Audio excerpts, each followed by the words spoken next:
আজ বানাবো restaurant style mix veg. তো চলো রেসিপিটা শুরু করা যাক। প্রথমে এখানে আমি সবজিগুলোকে কেটে নিয়েছি, গাজর, ক্যাপসিকাম, বিনস, আলু আর পনির। তোমরা চাইলে ইচ্ছে মতো তোমাদের সবজি এখানে ব্যবহার করতে পারো। আর একটু ফুলকপিও দিয়েছি, আর মটরশুঁটিগুলোকে কিন্তু এখানে ছাড়িয়ে নিয়েছি।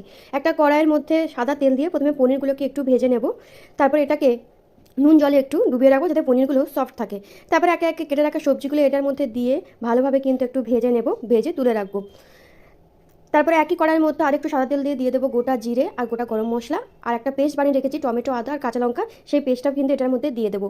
তারপরে নাড়াচাড়া করে যখন একটু কষিয়ে আসবে তখন তার মধ্যে চার মগজ, কাজু আর পোস্তর একটা পেস্ট বানিয়ে রেখেছিলাম, সেটা এটার মধ্যে দিয়ে দেবো। কালারের জন্য দিয়ে দেবো কাশ্মীরি রেড চিলি পাউডার। ভালোভাবে কষে আসলে ভেজে রাখা সবজিগুলো এটার মধ্যে দিয়ে একটু ঢাকা চাপা দিয়ে একটু কষিয়ে নেব। মশলার সাথে যখন সবজিগুলো ভালোভাবে কষে যাবে তখন পরিমাণ মতো জল অ্যাড করবো, কম হচ্ছে সেদ্ধ হতে দেবো। সেদ্ধ হয়ে গেলে উপর থেকে দিয়ে দেবো গরম মশলা গুঁড়ো আর একটু ধনেপাতা কুচি। তোমরা চাইলে ফ্রেশ ক্রিম ব্যবহার করতে পারো, কিন্তু ব্যবহার করিনি। ব্যাস তাহলে তৈরি হয়ে গেল রেস্টুরেন্ট স্টাইল মিক্স ভেজ।